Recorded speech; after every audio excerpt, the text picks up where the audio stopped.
The Road Safety Committee and its partners has launched a road safety report aimed to bring key critical actors in the transport sector and other stakeholders to discuss road safety given the rise of road traffic accidents recorded in the country recently. The dialogue aimed to bring key critical actors in the transport sector as well as other stakeholders to discuss around road safety. My name is Mohammed Espa. I am the president of the Gambia Press Union, and I am tasked to moderate this important gathering. Before we go further, we would want to have a very important culture, which is praise first, seeking for Allah's guidance or God's protection and guidance.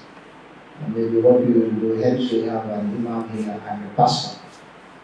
And first we will want Imam Babali to guide us or take us through the Islamic prayers and to Mr. اللهم صل وسلم على سيدنا ونبينا ومولانا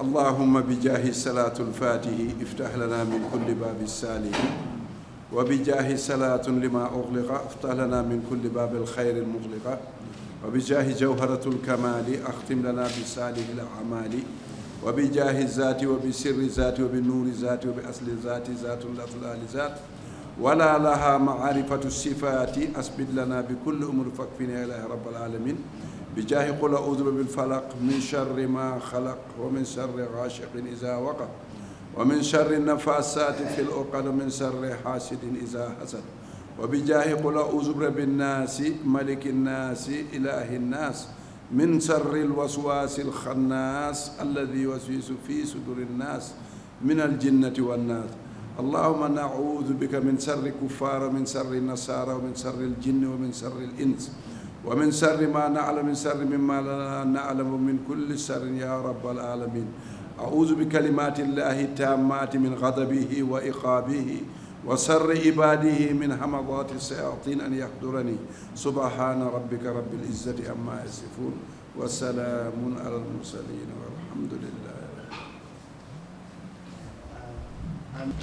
Our Father and God, we thank you for life. Thank you, Lord, for the opportunity to see another day. For indeed, we are not better than those that have died and those that are in hospital. But your grace has brought us thus far, and we are grateful. We commit this time into your hands and this meeting, this gathering, and the discussions that will go on. And Lord, we are asking as a nation that you will look upon us favorably, that you will look upon us with your eyes of mercy and help us, O God, from the deadly accidents that happen frequently on our roads, the indiscipline of the drivers on the way on our roads, O God. And we are asking as a nation that you will give our authorities wisdom, give our people discipline, that, Lord, we will be able to tackle these accidents on the roads, and that, Lord, that at the end of it all, lives will be saved and delivered. We also pray for our medical personnel, asking, O God, for your grace, your wisdom, and your direction. And Lord, we ask for the adequate resources to take care of our people in our hospitals, in our clinics, that at the end of everything, Lord, that glory, honor, and praise will come to you and you alone. To you be glory, honor, praise, and thanksgiving. In Jesus' name we pray. Amen. Very important occasion, as I said earlier.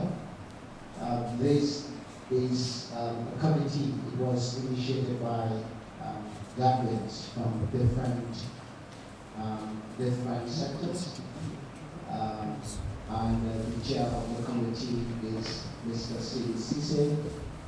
And we want to thank Tambu for their immense contribution, making sure they provide this hall for us.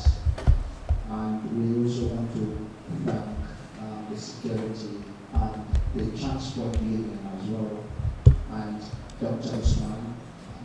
also is part of the committee, and Mamadi. So this is just a voluntary committee that was set up because of the need to come and discuss around the emerging fatal road accident, which is alarming. I've heard doctor, probably our doctor here will elaborate on that every month in the past 3 months, 20 people died of accident. 20 Gambians died and 100 get injured. This is alarming. So we said we cannot just sit and see people die, and because of maybe reckless driving or things that could be solved. So what are we going to do to ensure that stakeholders are here to discuss the importance and chart the way forward, in combating accidents, fatal road accidents. So on that note, we have a program guide. So I'll go through, take you through the program guide briefly. We will have our welcoming remarks by the Executive Director, Tango. Thank you so much, Ma, for really responding, yourself and Chairman Tango. We really appreciate your response. And statement by the representative of the Gambia Police Force. Unfortunately, we were expecting the Deputy Inspector General of Police. We believe they are very key stakeholders. But unfortunately, they are not here. So we think that police should be here to discuss these issues. Good morning to everybody who is on the high table. Chairman of Tango, Imam Babali, recognize the president of Dr. Bite, and also Transport Union, everybody on the high table. And my colleague who I just met here, he says he's from the street, but luckily I know he's within the medical field. Thank God for that. So it's very important you are here. And colleagues, friends, the media, welcome to the home of NGO and civil society. I think an event like this is very important, and we are happy that people could be here to discuss it. It's better late than never, but we know the Ministry of Transport, they already have something in place. But this is a concern for all of us. It's affecting all of us. This is about our life and the future life of people who are going to take after us. It's unfortunate when somebody comes and visit the Gambia and see the way we drive in this country, it will show that we don't have discipline. That's why we are having many accidents. We wouldn't need to do this thing if we had discipline. We have to change our attitude. Gambia is too small to be ranking high for such fatality, road safety, because really, it doesn't tell well on us that Gambia is one of the countries with the highest statistic when it comes to road accident. That's very unfortunate, but we have able speakers who will talk more about it and maybe have statistics to share with us. But I just want to welcome you all to Tango and say this is very important. We have to continue discussion. And we must commend the people who have already set up this going. It just shows the sense of ownership, the sense of responsibility. And of course, Tango will always associate itself to such initiative. Once again, welcome and wish you a fruitful deliberation and comment. Thank you. That what will my name be when I retire from Tango? But good morning, distinguished members of the high table, all of the people present here. First and foremost, let me begin by commending the committee that was set up to look into the fatalities on our roads. Just yesterday, I was having a discussion with a colleague of mine, and he was asking what is civil society doing about the price increase. And I said to him, civil society cannot do everything, because sometimes as Gambians we are good at handing out our deliverables, pointing fingers as to who should do what. But this is commendable that Gambians can come together and say there is an issue on our roads and we need to tackle it. And that is what we need. Every Gambian must see themselves as a solution to the problems that we face. It's not just enough to say, well, let civil society, let Tango, let this NGO, that NGO. Every Gambian has a stake. 20 lives a month. Any of us could have been amongst those that are dead. So it is up to us to take it seriously. And we must commend the committee that has been set up to just look at this. And as civil society, I must say, we will be ready to work with you. We will give you all the support you need. We are giving you this hall. If you want to meet and you need a place to meet, let us know. We will make sure one of our NGOs or Tango gives you that place to meet. And whatever facilities you need to support this process, we will go with you all the way. But let's not wait for any other civil society organization to take the lead. You have started.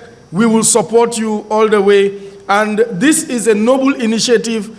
I'm disappointed that the police are not here, whether they have been notified on time or not. But this also shows an indictment on our police force, because the time they take on the roads, greeting us, stopping us unnecessarily, they could have been keeping discipline on our roads. The problem we have on the roads is that there are sacred cows in this country. There are people that drive with impunity and nothing comes out of it. Until we begin to punish those that default on our roads, we will continue to have these problems that we are having.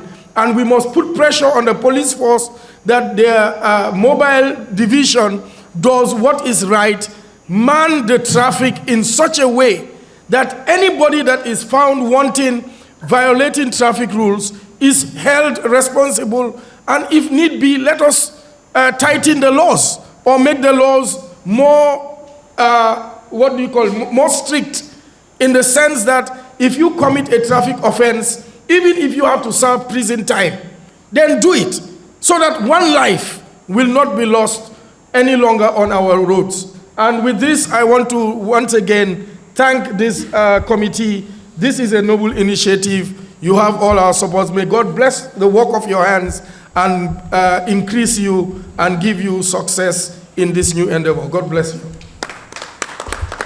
Transport Officer of Gambia Armed Forces. I'm seeing this thing as a very sensitive issue that all of us are stakeholders in it.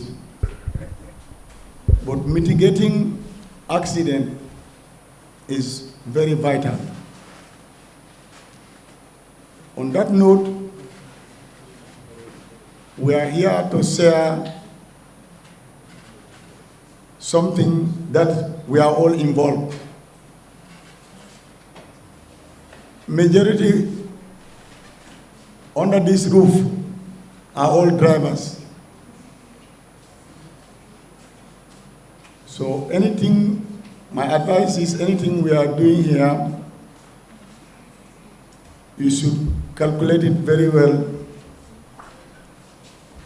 that one day it might be you or me. So making laws is easy to talk, but difficult to make.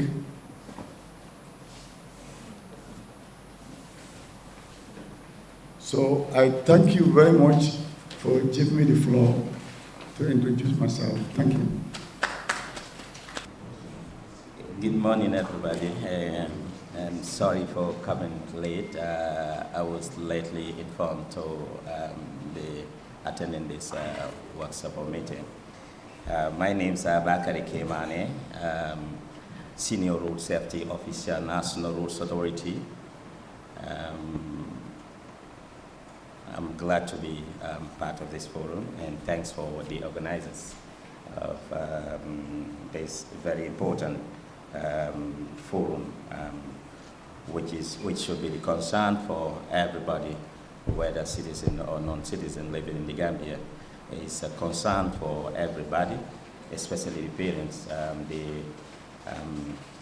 The magnitude of road traffic crashes in the Gambia. So having a forum like this, I think, is encouraging. And I encourage the organizers to be doing this because this is the only tool that we have to sensitize and to do the awareness campaign for everybody of the situation that we are in the Gambia. The National Roads Authority is a key player. We are the custodians of roads, all roads and bridges in this country. We deal with infrastructure, that is the engineering part. So we played a very, very crucial part when it comes to road safety. Each time I hear somebody saying road safety, I take an ownership because without our infrastructure, there will be nothing like roads. Obviously, whether positive or negative, we played a very, very important role.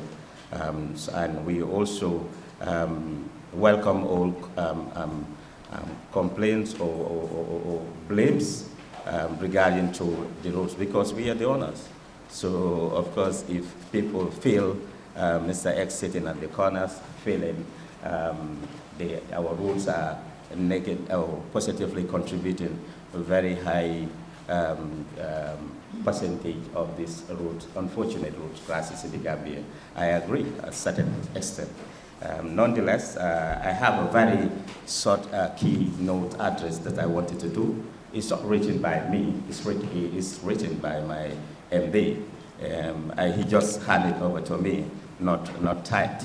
It's handwriting. So in doing so, if I could not read any one of it, it's not my writing. But offhand, and as an expert of road safety, I think I will be good at saying or contributing my expertise into this forum. Like I said, the road safety policy. The policy is very important to have in the Gambia. I know I am part of a working group, if you like, you call it a committee, which is constituted at the Ministry of Transport, which my office is part of it. And we, sometime last year or before, we were working on a road safety policy. That is the National Road Safety Policy. I know it's not yet at the government institution, the lawmakers to make it officially laws. We had a consultant that came all the way from overseas to work on that, but the bulk of the written, or the 95 or 99% of it came from ourselves. So the consultant just came to add up his little knowledge in order to have it here. It is very important to outline initiatives to be formed or taken by growth at all levels to improve road safety activities in the Gambia or in the country. The second one will be statements, that is the rise awareness, that I was saying, rise awareness of or about road safety issues, to establish a road safety information database, which is a key. Without a database, I don't think we can refer ourselves back of the previous incident that occurred in the country. And this is known in the Gambia that it is very, very difficult to get data in this country in respect of every sector. If you want to know that, get yourself into a research of anything to get a data from the area that you to take research from is very important, is very difficult. So to get that database, I think is also a key for road safety. To improve the quality of cross investigation of data collection. That is our police are responsible in that. They collect the cross data on the ground, and that is when the accident occurs. But let's ask ourselves, are those data collected by police, do they have a standard format? Do they, the standard that they have, can it be used or can it be transformed into any communication that will help to deter or to reduce the accident rate in this country? That is also something that we have to look at. And another aspect of road safety, the social and economic implications of road activities, road safety activities, and what needs to be done to cater that. Like I said, this is something written by my managing director. I just had to go out of the box to put up my own knowledge on it. So the third point or the third category will be ensure safe road infrastructure. This is the National Roads Authority domain. When we say safety, I said we cannot obtain safety on our society without infrastructure. So the National Roads Authority, we must make sure, we must supervise all our roads, whether being contracted or ourselves being constructing or maintaining it. So thank you, timekeeper. He's just telling me, but I am saying the importance of getting a road infrastructure in order that will also contribute to reduce the road crisis in the Gambia. The safer vehicles, we all know the vehicles that we have, especially the commercial vehicles that we have in this country. Most of them, 90% of them are not meant for passenger carrying. They are goods carrying vehicles. In Ghana, we have an institution called the DVLA, Driver Vehicle Licensing Authority. This authority is responsible solely to, they are in control of all vehicles plying on the road.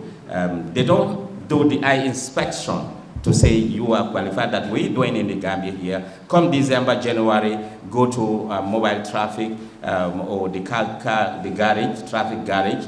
I mean, you will see an officer come and say, I mean, your vehicle needs to be inspected, whether it's, I mean, it will be roadworthy or not. But what are the means that we're doing in that? With that, we only using our visual. You know, is at your own disposal to say, no, you qualified, oh, no, you are not qualified, which is not the case. Mechanically, they need to be checked. When you import vehicles into your country, you want to convert them. That is the conversion of the use. You want to convert them to other uses. Of course, it needs mechanical. We need experts in order to do to get that one, which is not in the Gambia as well. Timekeeper, I think I have a lot, but time is not permitting me. But when it comes to question and whatsoever, everyone or whoever is interested to know anything, I will be here to answer. Thank you all. Thank you. Thank you. The topic I'm asked to address is post-mortem in Islamic point of view. But really, I don't think if I can stop only on that topic, simply because I'm overexcited. I've been dreaming all along to have a forum like this where we are going to address our road problems. Because for me, really, there's a lot of joke in our country when it comes to our lives. We are willing to kill and we don't mind to be killed. And we are not meant for that. We are meant to stay longer, and to serve our nation. But unfortunately, that's not happening, and we are the reasons. So this forum will give me the opportunity to say what I feel is necessary to say. Let me begin with post-mortem in Islam. In the Holy Quran, Allah subhanahu wa ta'ala said in Surah Al-Isra, وَلَقَدْ كَرَّمْنَا بَنِي آدَمَ وَحَمَلْنَاهُمْ فِي الْبَرِّ وَالْبَحْرِ وَرَزَّقْنَاهُم مِّنَ الطَّيِّبَاتِ وَفَضَّلْنَاهُمْ عَلَى كَثِيرٍ مِّمَّنْ خَلَقْنَا تَفْضِيلًا. I honored son of Adam. Here he doesn't discriminate or segregate Muslim or non-Muslim, black or white or whoever. Any son of Adam has that kind of honor, respect, and entitlement to be respected. So being the case, scholars argue, some are with the view that that kind of respect deserve better treatment both during life or after life.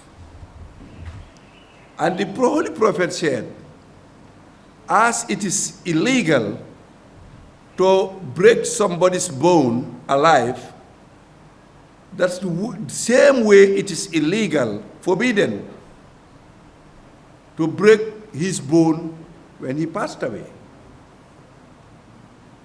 As it is illegal to cut somebody's part alive, it is illegal to cut his part even when he died. So and so it goes.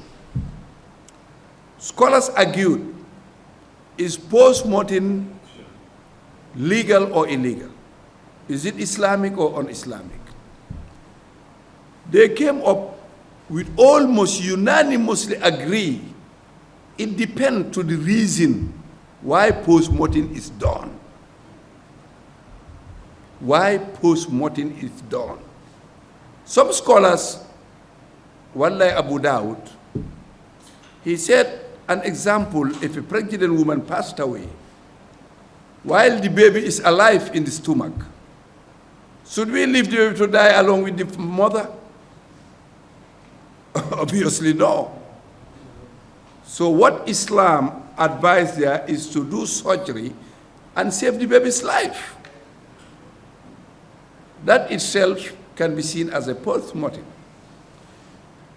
Other scholars agree, if somebody suddenly passed away and the reason of death is not known, whether the food he eat, given to him or having it by himself, in order to protect lives, is to know the reason of his death.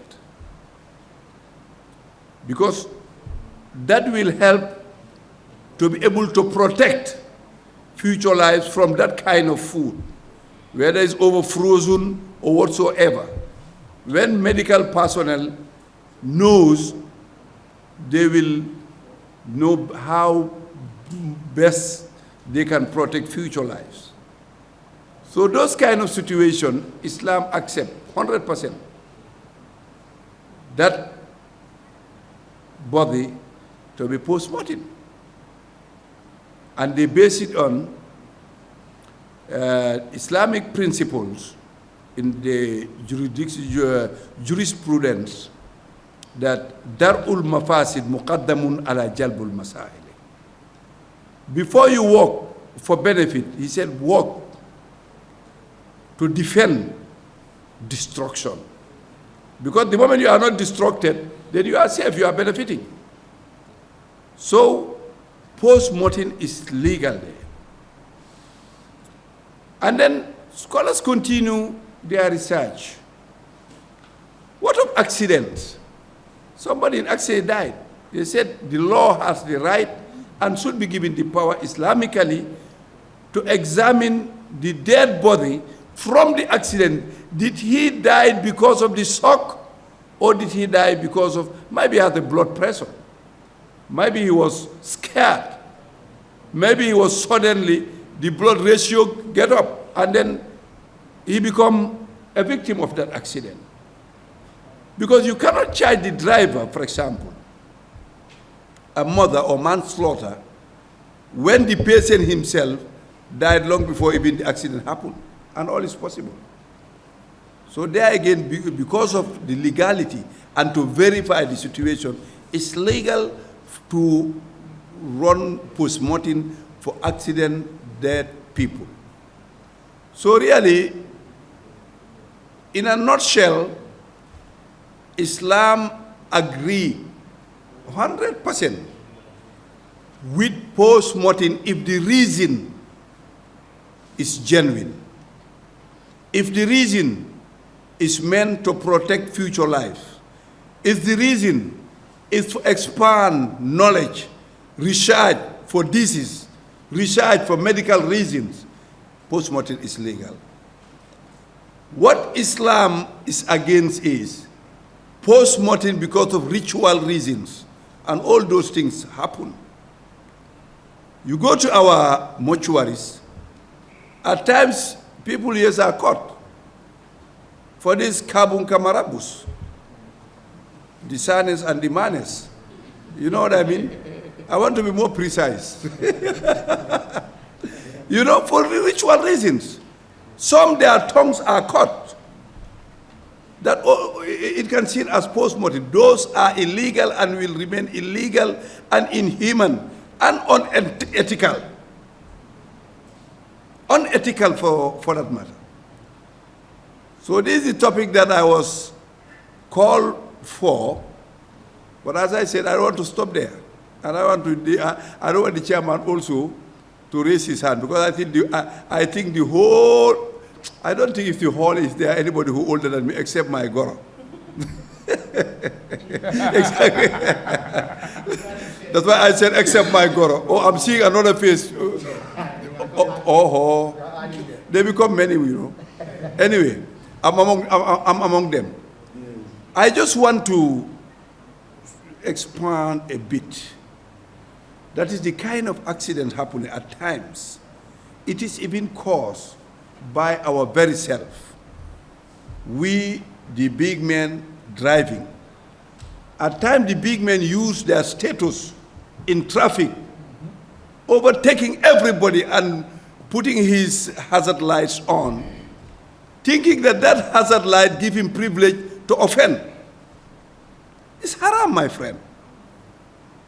Or our ambulances, putting the sirens and the hazard lights and running 100 miles per minute, thinking that they have a privilege to do so, forgetting that you may meet a traffic somewhere, he cannot stop, he cannot park, he has to continue.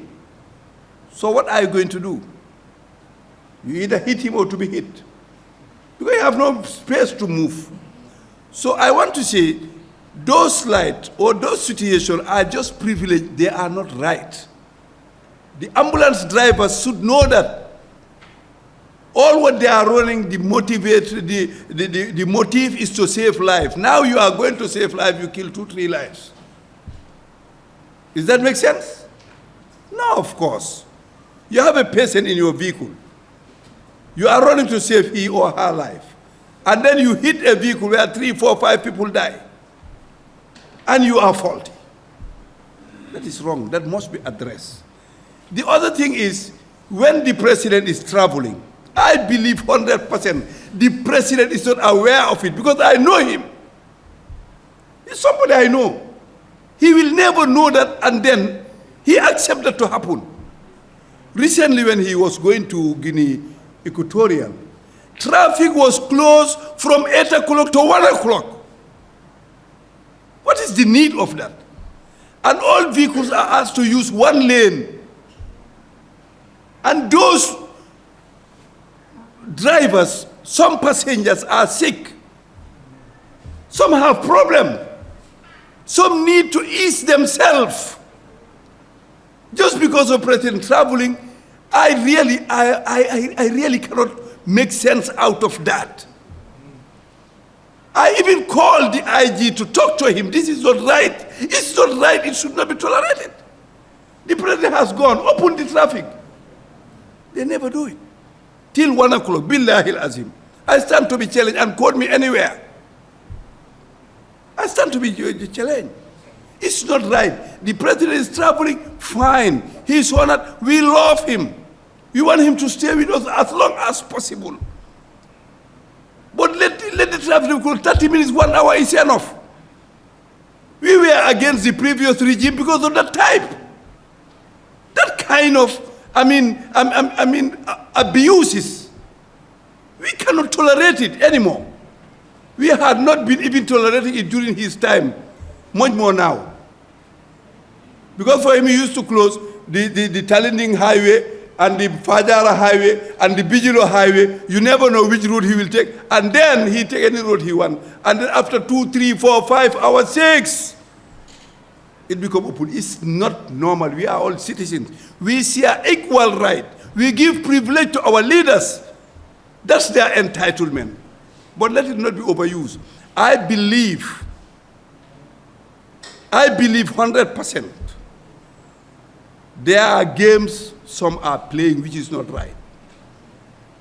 Using the name of the president or the authorities to do what you want. Please, let us be conscious of our profession is monitored by the Almighty God, Allah, subhanahu wa ta'ala. And we will be accountable. We will be accounted tomorrow. Whatever we do, whatever responsibility we are given, whatever power we have, let us be conscious of the divine power that is overlooking on us. The other point is, at times you are driving on the way, you see a police officer stop a car up to 10 minutes talking to the driver. My friend, get him out of the way. Go and talk to him aside. Yes. Me personally, I cannot tolerate that. Personally. I'll close my car and go to the office and tell him, look, this is not right. At times they insult me, I don't mind. If you want to talk to the driver or you want to ask him his papers, get him out of the way, let others go. Let the traffic flow. The traffic is there to flow. The other thing is the kind of vehicle we are using in the Gambia, especially the one that we call Gele Gele. My friend, these vehicles are meant for factories. They are not meant for transporting people. Life is too prestigious to put lives in Gele Gele. The Gele Geles are made purposely for factory transportations. They work on factories to transport goods, light goods for that matter. Human being, in the name of Allah, karramna bani Adam, wa hamalnahum fil barri wal bahri, doesn't allow us to put our brothers, sisters, mothers, pregnant women in Gele Gele. And look at Gele Gele, how big the vehicle is and how small the tires are. The tires are so just like aircraft. It's made for factories. We've been to Europe, we've been to America, we've been everywhere in the world. We have seen vehicles that are made to transport human beings, how comfortable and how good they are made and how safe they are. That's another point which everybody is looking, because if you talk at that, if you want to talk about that vehicle, maybe that vehicle, the owner, is in a well-positioned place, and he may be even an authority, you know, but we have to say it. We have to say it. We have the ground level to say what we feel is right for our nation, because the nation comes first. The other thing is, there is no road in this country. There is no traffic sign. Where you go and see traffic sign, one way, or don't go left, or don't turn. No. Everybody goes, drive the way you think is right, and finish. Just go away and see the road signs. Very, very few. Very, very few. That's why Gambia is rated at 4th position according to WHO today in terms of accidents. Dr. Cham is saying 20 people per month. I think that's underestimated. I strongly believe maybe those who died in the hospital they are talking about, not others who died in their houses. If you ask me, I said 200 people per month. I'm telling you, because accident doesn't kill you at the spot. Somebody will have an accident, go to the hospital, treat it, and go back home and die. And normally, Mr. Cham, when he's hungry, he never record things correctly. So really, you are signaling. That's why, and I told CD when he invited me, don't limit me. But you see, they are limiting me. Anyway, thank you very much. I thank the organizer very well. Thank you so much. And like the moderator just stated, I just joined the committee, I think 2 weeks ago, because I got some information and I became very, very impressed with what they are doing. First of all, I would thank the committee and the other committee members. And I also want to thank the high table and everyone else who actually came in. It's very, very impressive to be sitting here. And like I told CD when he told me about the people coming, mentioning Imam Baba Lee, Drs. Bite and Cham, who I have privilege to know them in my previous life in other dealings. I've known Dr. Cham for years, and we are friends actually. Visited me a couple of times in the US. But we've also followed one another, and I have followed his postings on how much passion he took to actually take the lead where there is nobody else doing it to get some of these statistics for us. And Imam and I came a long way. I mean, this is probably 40 years of life. Imam was my boss at the then GUC, and then I became his boss when he came to the US as a refugee. I worked as an administrator in a hospital setting and then hired Imam because I had a staff of maybe about 40, 50 staff who were Muslims, and then had the privilege to have Imam do Friday prayers for us in the center. So again, these are the people who people need to recognize, and I couldn't have been in a better position to be sitting next to them here. First of all, the launching of this report, as the moderator stated earlier, we had the privilege to have the president get it before you. So it's not new to the government. I know it's not probably how we wanted to do it when it comes to seeing what is going on our roads. And then statistics is very, very important. Dr. Cham and his team, Dr. Marin and others who have been at the forefront fighting this, they will tell you they have been handicapped by a lot of resources. And I am a little bit privileged to certain information. Sitting here, I know I cannot talk for the police or for the military, but I know I have interacted with them one way or the other in this issue, or on this issue rather. And I can tell you, the reason why at times things become very adversary is our approach to stuff. This is a national issue, like I told Mr. Cesar. This is something we all need to take at heart. And I wish we can all be as passionate about it as our doctors, our transportation people. Believe me, they all feel the pain. The public feels the pain more because there's nobody here who can tell you they've not lost a loved one in an accident in the Gambia in their lifetime. Some of us have lost few of them, many, and then we have the ability now to talk about this. And we couldn't talk about this at a better place than the Tango. So Tango, thank you so much for hosting us for the launch. That's good to hear. Yes, a brief history about this. When Cesar came with this, it's actually his baby. He has a vast experience in dealing with police and road accidents. So he had the ability to put up a team together and then try to get the statistics.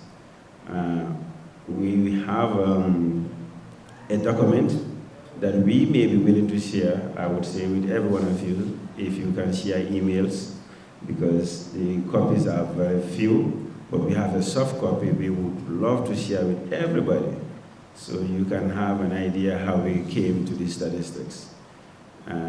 One thing I can tell you is it's never enough data to get what we wanted, because like Imam just pointed out, the hospitals deal with their quality indicators, but they only deal with what they have.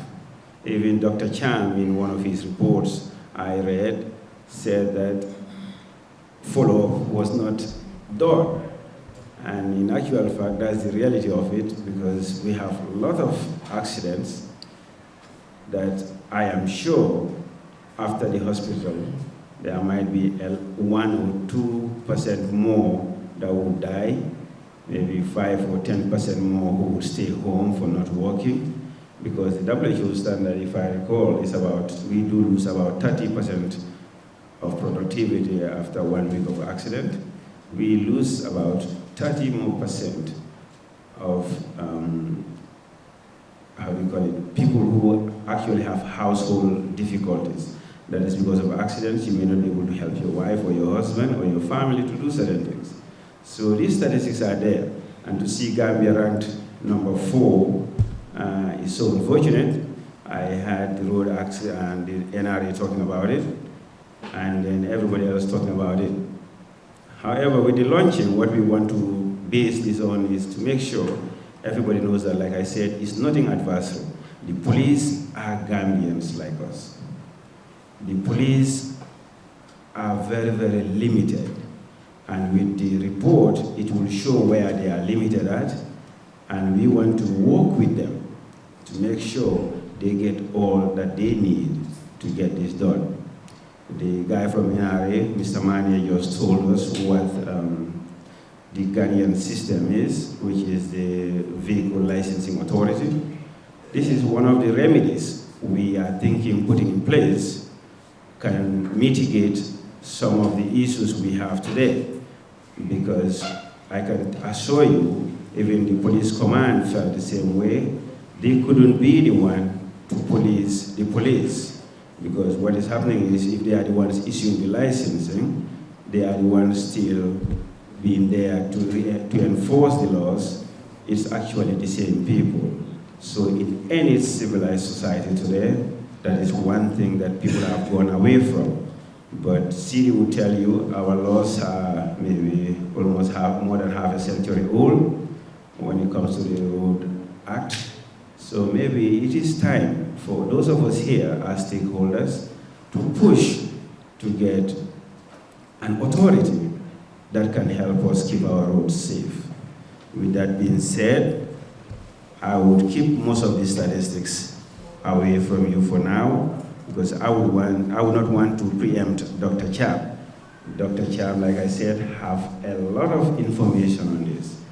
He worked in Biam. I know after he left the ministry to Biam, now at Bundum. And when my mom heard that Dr. Cham was being moved, my mom lives in Farafenye, the first thing is like, why don't they bring Dr. Cham back to Farafenye? So we thank you, Doc, for all that you do.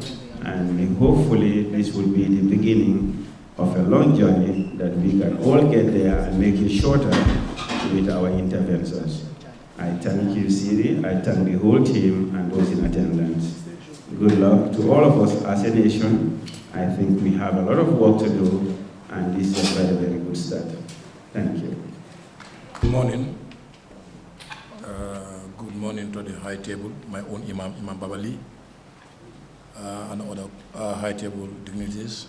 Good morning, Mr. Sidi Sise, the chair of the committee, and the other representative stakeholders concerned here. Good morning, Bakar Mane from National Road Authority. Mr. Kia, I think this dialogue is very important for us as a union. because the way accidents or road crashes are going, because in our level, we are not calling them accidental. We are calling road crash. Because in our understanding, we feel accident is the things what we cannot prevent them. But in this type of road crashes we are receiving, we can prevent it. So that's why in our union level, we call it as a road crash, not accident. Yeah, not accident, because we can prevent it. So for that being the case, the challenges we are facing as a union, I'm a driver before for 16 years. I've been traveling for 9 countries in West Africa with vehicle. And at the same time, I'm the leader of the Gambia Transport Union, ASAD now. The challenges we are facing in road traffic crashes, most of them caused by our attitudes. We need to change our attitude as a road users. Not only driver, but all road users. Because traffic have a code and regulation. Every individual needs to respect that code and regulation. Failing to do so can cause road crash. And at the same time, most of the people driving a vehicle here in Gambia, we can say almost of them are incompetent to drive a vehicle. Yeah. They are not qualified to drive a vehicle. They are not qualified. Yeah. Let the teacher help you. Incompetent. Thank you. Thank you, Professor. My grandfather. Incompetent. Because according to the motor traffic regulation, the laws are here since colonials. Most of the sections are outdated now. But to acquire a driving license have a procedures. The procedures mean you need to apply from Lansing, from the IGP office. To be a private driver, according to the Act, you're supposed to have 18 years above. To be a commercial driver, you're supposed to have 21 years above. But commercial is very vague. It's very vague. Have different categories of commercial. But you apply which type of commercial you want. 4 passenger, 10 passenger, 1 ton, 2 ton, etc. The same time, police will invite you to give you a form. You need to fill that form. The form needs to have some requirements. Your national identity card, so that they can know your age. Medical report from the medical expert. Whether are you fit, mentally, physically. After then, the police will give you the testings, the learner's license for 3 months. Now, according to the Act, you cannot drive a vehicle without license alone. You're supposed to have the competent driver with you at not dense residential areas. But in the traffic now, you see everybody with learner's license everywhere. After the 3 months, you're supposed to come back to IGP, renew the license for another 3 months. That means 6 months. After the 6 months, you need to come back, renew the license for another 3 months. 9 months, the time police will take you for the, the testing. Where are you qualified or not? Through motor traffic, motor traffic act, traffic regulation and science, and defensive driving. But let's start to be, in our mix here, how many people pass through this? Can you raise your hand? Only 3 to pass through these protocols, to have acquire driving license. Only 3 people. The process of 9 months. Can you please ask them in which country? Okay. No, it doesn't matter. So I think this is the first challenge we are facing. So if you give driving license to somebody who is not qualified or is not competent to drive, at the end of the day, what do you expect? Accidents. Now that's the case here. Most of our people are not passing through the sector. And we are managing with that. The government privatized the license department on the private company. Private company calls Samless.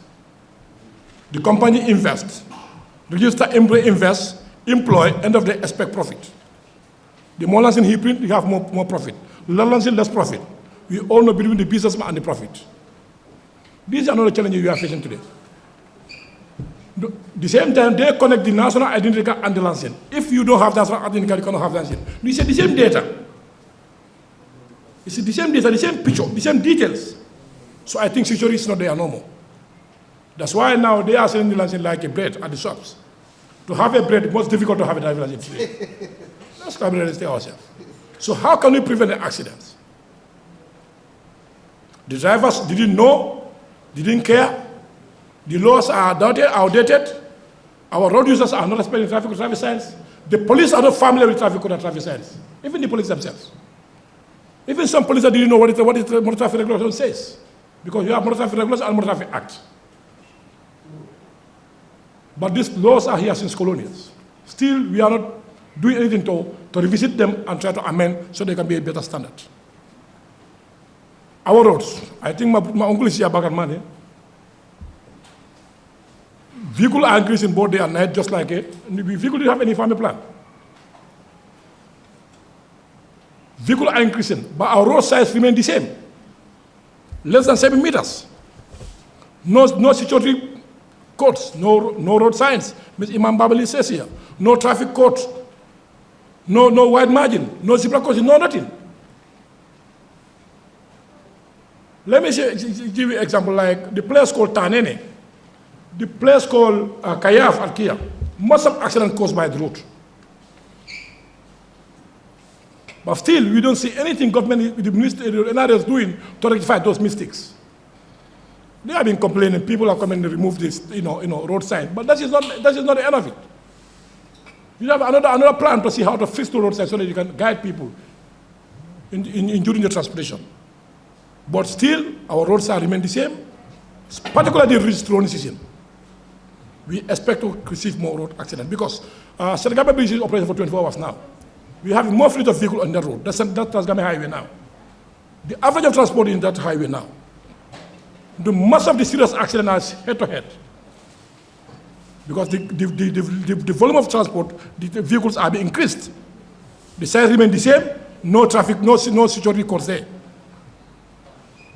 I think these are the most challenges people have been facing.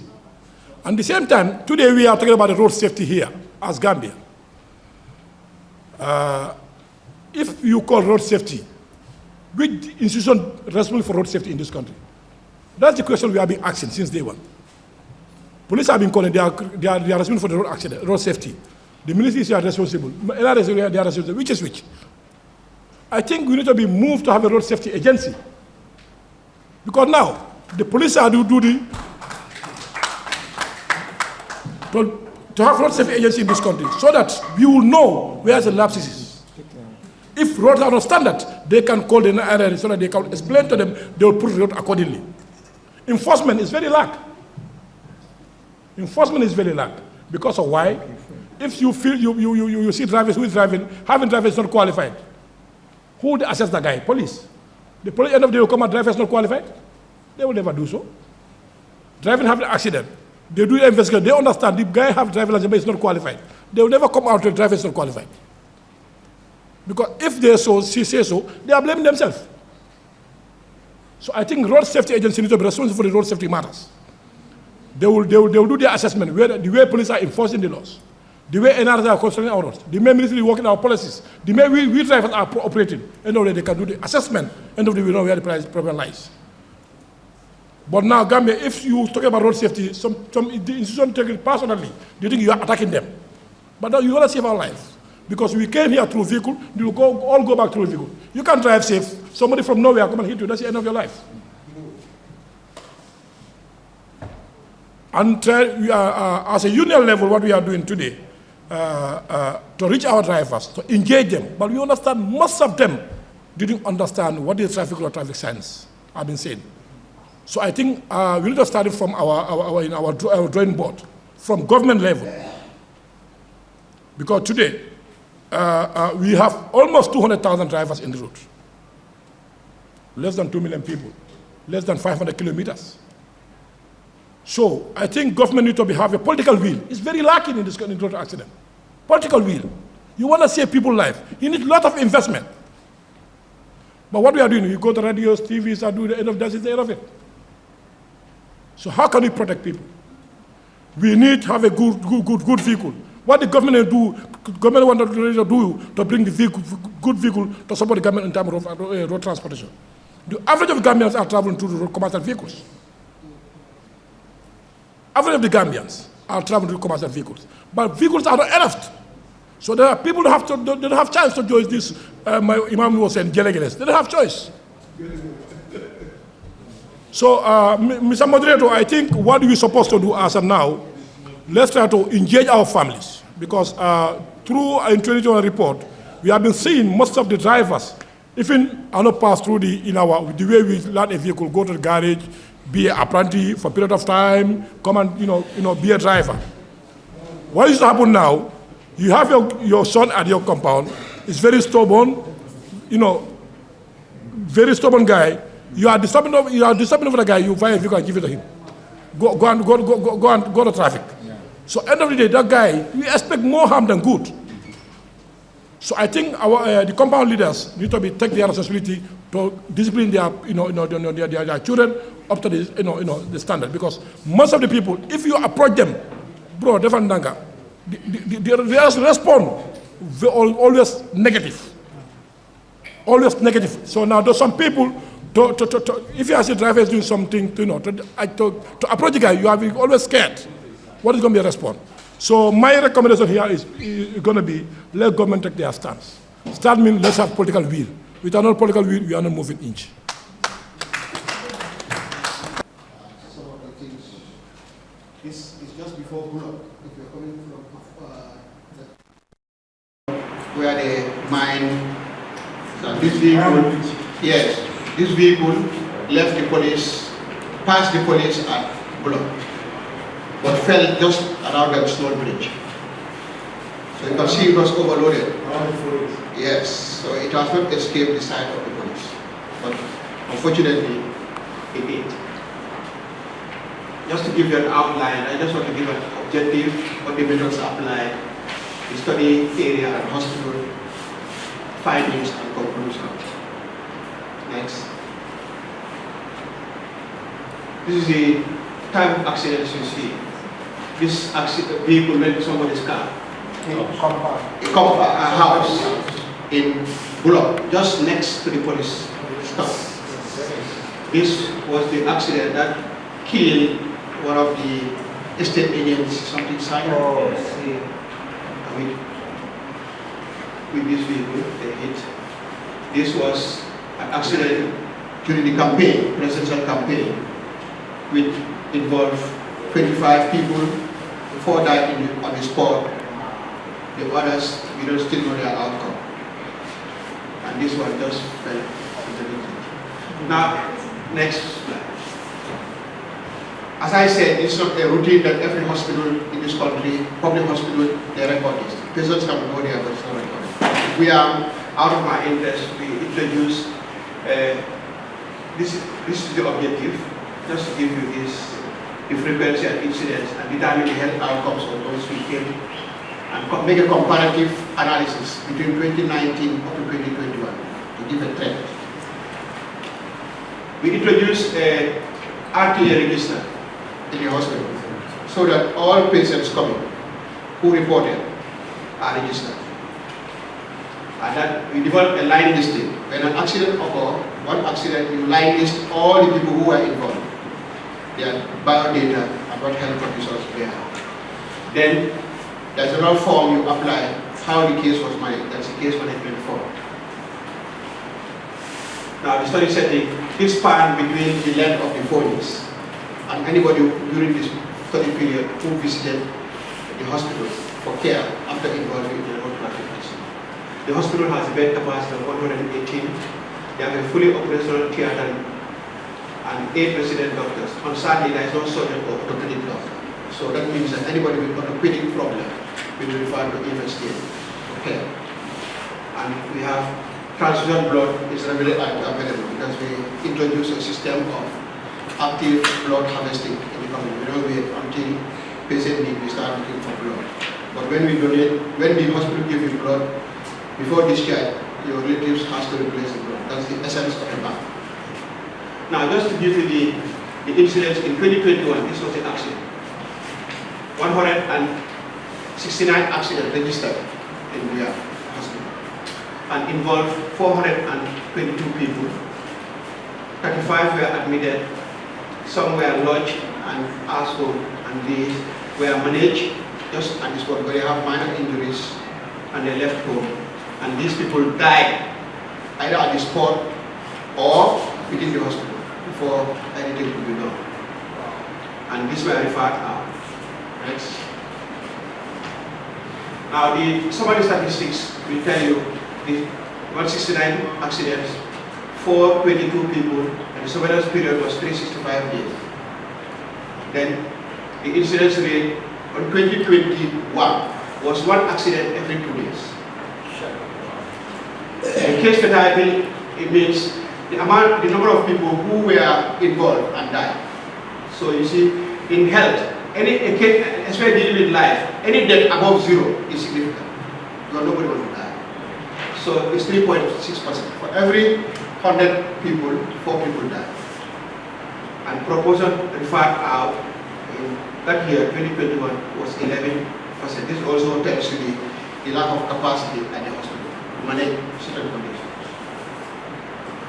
Now the health condition. In this 2021, we managed to look at the conditions of some of the patients. What they were, 160 out of them, 37.9% had a laceration or a trauma on any part of the body. 49.8% have a fracture. Maybe they will not walk normally again. Head injury is 17%, and the head injury is very dangerous. You can have concussion, or you might have a lifelong debilitating condition. Bruises is 40, general body pain, and dislocated joint. 5.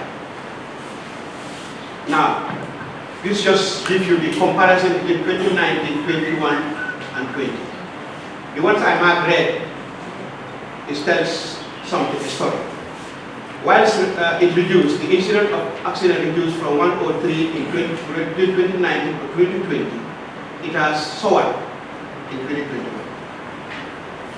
Number of victims is not reducing.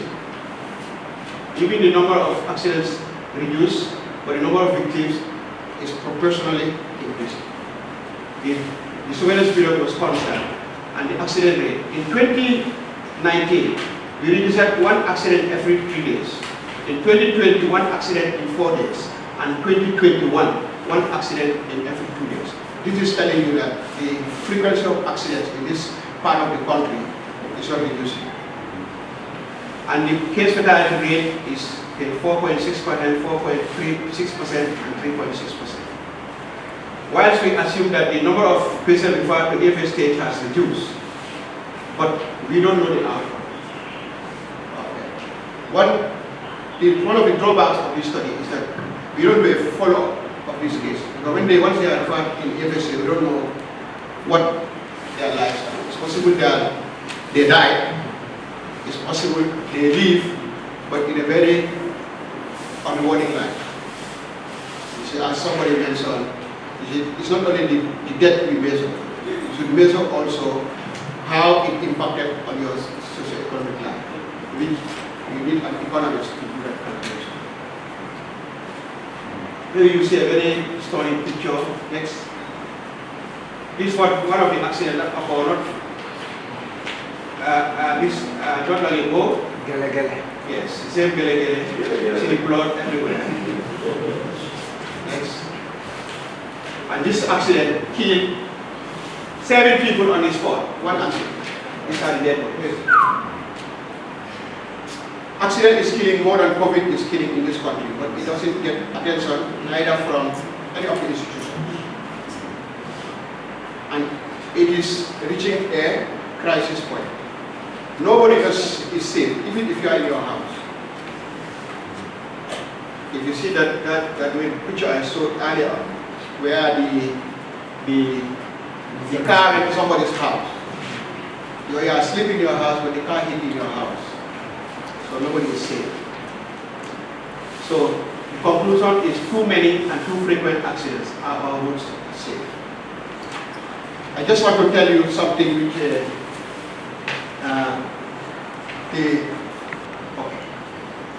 take it to the ITB, National Road Authority, the Minister of Transports, the mobile traffic, and any police station on the road full. And and the MPs of all the 40 people so they can influence the decision. I'm yet to see an impact of that. But I think I must thank this organization because I have not got the opportunity to present it, even though it is on Facebook, in the hospital Facebook page. But this is the opportunity I have to share it with people. And I must thank City for the opportunity. But I think we should do more. Some of the things which we as health people, which we would share with you is, you see, there are certain WHO parameters we look at road safety. Speed limit.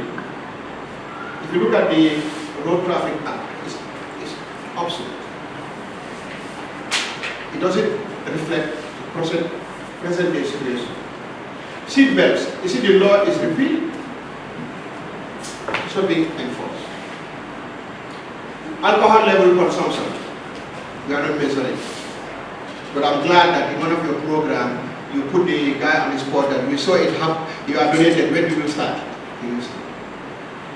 And that speed limit in settlements. 2 years ago, 2 days before Tobaski, a woman whose child was admitted, then this child was about to be killed with the child while they were crossing the road at Buyam Gate. This driver is not a gelegele, but a government vehicle.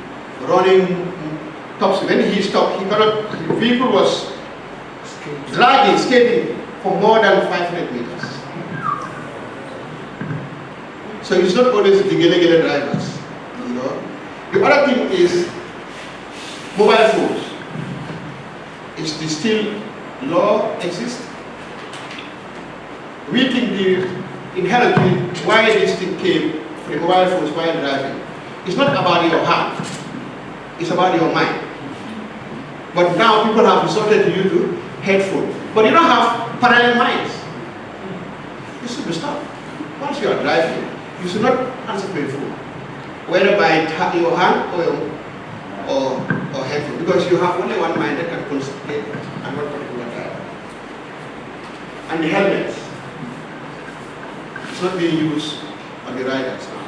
It's very common, you see 3 people, especially where transport is difficult. In the rural area, the rider put somebody in between and another person. Those who use it as taxi in the rural area. So these are some of the things I just wanted to share with you, and I thank you very much. Road traffic accidents, so you can understand the magnitude of what. I am stepping in for Dr. Keva Marina. He is usually the one you see on TV.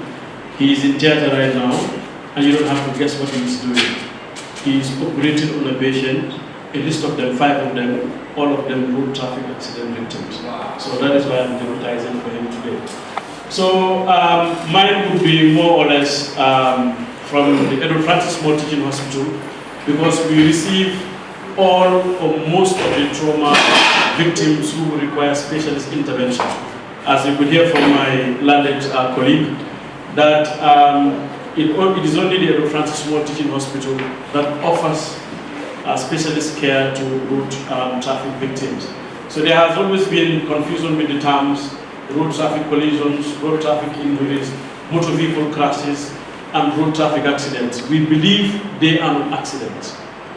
We believe they are things that we could prevent, and there are a lot of things that are in place in our laws and in our homes that if we implement, we should be able to mitigate this rising epidemic.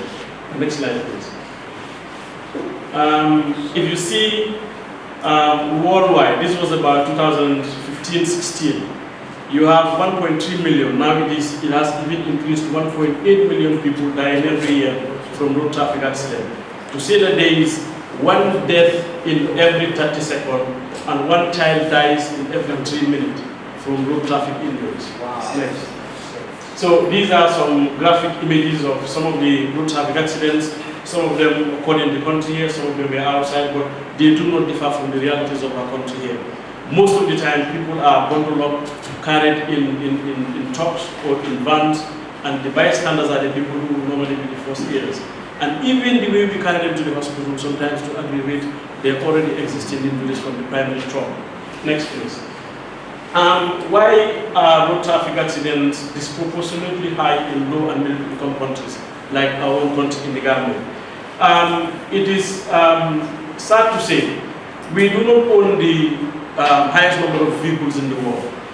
But then, why do we account for almost 85 to 90% of all road traffic deaths? So this brings us back to what are the things that we are not doing right? What are the things that other people are doing right that they're only accounting, the entire world is accounting for the remaining 15 to 20%. And us, sub-Saharan Africa, we account for all that 90% of the 1.8 million people dying from road traffic accidents.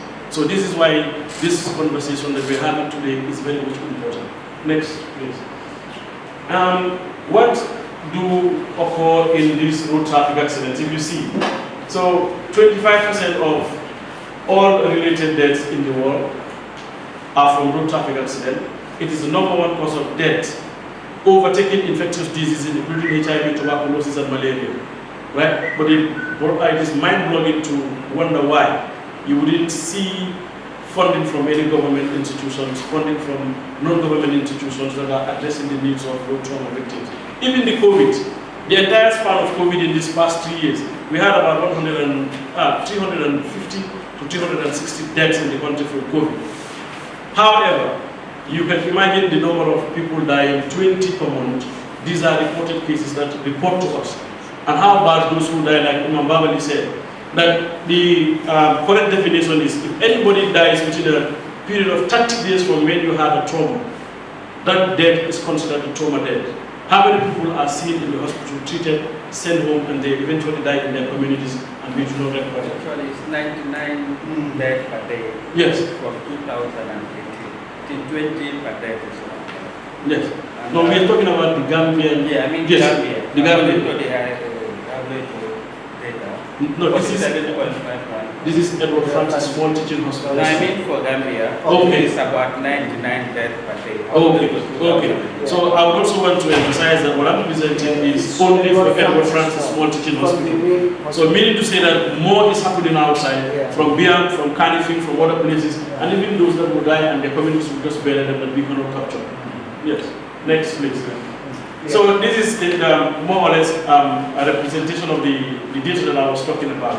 If you see the amount of deaths that are happening in Africa alone, that is 26.6 deaths per 100,000 population. But then if you look around the world, why is it different in other places and why are we accounting for more? Right? And then I think these are conversations that we're going to have before the end of the year. Next, please. So these are deaths due to road traffic injuries per 100,000 population. We are highlighting Malawi because Malawi's peculiarities are not different from those of the Gambia. Considering the challenges, the number of healthcare providers they have, and the number of specialists that they have as well. So if you see, Malawi is about 32, heading towards 35 deaths per 100,000 population. Next, please. So, what is the trauma burden in the Gambia? We don't know, like I was just trying to say. There is no, let's say, scientific studies that have been undertaken countrywide to look at the trauma burden or the burden of road traffic accident. Most of them are institution-based, like what I'm presenting, what Dr. Cham presented, and from other institutions as well. Even the police do not have the correct representation of road traffic occurrences in the country. Next, please. So from the Edward Francis Small Teaching Hospital, we have about 100 serious injuries per month. Serious as in life-threatening, not those who walk into the A&E and they discharge to go home. On average, we have about 20 deaths per month in the Edward Francis Small Teaching Hospital. And the most affected ages are between 15 and 25, and 45 rather. And these are the powerhouse of every developing country. And most of them are male, so other factors are contributing as well. And the commonest ones we are seeing are pedestrians versus vehicles or motorcycles versus cars. Next, please. So this is just 100 to 2,000 injured per year. What I want to emphasize here is we look at the red box, right? 20 times as many injured and 3 to 10 times as many permanently disabled. Know that at every point in time you have one person dying from a road traffic accident, you have 25 more individuals who will be affected. And this being affected does not only mean the physical injury that you have, but also the psychological scars that you're going to carry from that occurrence. Next, please. These are graphic images, I'm sorry. These are from road traffic accidents. And even if the person has the best orthopedic care, for example, their limbs are restored, physically they are okay to go back to their livelihoods, still they will be psychologically traumatized from this occurrence. Next, please. What is the impact of road traffic injuries? Commonest we see here is next, is disability. And we all know that we are already an impoverished people. And imagine now you are disabled. You don't have a good source of living or a good source of earning. Then you will deepen your poverty, and it's going to increase your dependency on other individuals. Next, please. I did mention this already, that if you see one person who is dying, there are more than 2,500 individuals who are suffering from these injuries. And this is accounting for almost 125 million every year. Next, please. What are some of the things that we see from these road traffic accidents as their impact? Poverty comes into play. This is a very sad story. It was a photo from Malawi. If you see the leg just beside the girl, is a road trauma victim who has an external fixator. The child now is in the hospital caring for the parent. And this is a child who has dropped out of school because now he has to sit in the hospital to help the father. Next, please. And the patients and their guardians and their families are the people who suffer most. And I'll tell you why, because of the financial burden of treating road trauma victims that we see at the Edward Francis Small Teaching Hospital. Next, please. Fractures, if you see from Dr. Champ's presentation, amongst those people who had road traffic accident-related injuries, fractures were the most common amongst them. And fracture means a broken bone, right? Some of them will go to the traditional healers, very few of them will come to the main hospital, but then again, fractures will change an individual's life. We treat them well, they go back to do their work, most of them will work out better than they were before they had the injuries. But then again, like I said, resources are limited, people doing the surgeries are limited, even the implants that you require to do the surgeries are limited. Next, please. So, injuries alone accounts for more deaths than all infectious diseases combined together, including COVID. But then today you see $300 to $400 million is pumped into the COVID program. And it will surprise you to know that even if a patient needs an orthopedic intervention now from a road traffic injury, most of them will have to buy the implant that is going to be used on the soil because they are not sufficiently provided by the authorities. Next, please. We can pass. Next, please. So what are the long-term consequences from this road traffic injuries? These include physical disability. You will see almost everybody in this room must know somebody who had an accident and then is now sitting on a wheelchair, or they're no more walking, they're using crutches to walk around. The psychological impact is enormous, and we cannot overemphasize how much people are psychologically traumatized from this. Suicide, a person who was a flourishing young man, very energetic, had a very promising work, had a road traffic accident, had an amputation, he is no more walking. I mean walking as the leg is chopped off. He lost his job, he is bedridden, he is sitting at home. So not everybody will carry that type of trauma and be okay. Some of them will resort to suicide. And the ultimate death of most of these people that we see on these roads. Next, please. So how do we address it? From our perspective, from a healthcare perspective, we are using the Sustainable Development Goals. And if you see Sustainable Development Goal number 11, it talks about sustainable cities and communities. And like the previous speaker, Imam Babali said, we categorize most of these problems into three broad categories. These are one that is related to the vehicle, two that is related to the person driving the vehicle, and three factors that are relating to the roads and the surrounding, right? And we could take the entire day to dissect each one of them, and we will see where some of us are faulty as drivers, where the authorities have not done sufficient to make sure that our roads are safe enough to drive on, and even the law enforcement agencies where they faltered to make sure that non-roadworthy vehicles. Given the rise of traffic accidents recorded in the country, stakeholders discussed around it and came with a solution to this problem. And of course, in the same vein, the launching of a road traffic accident report was also done by an independent institution.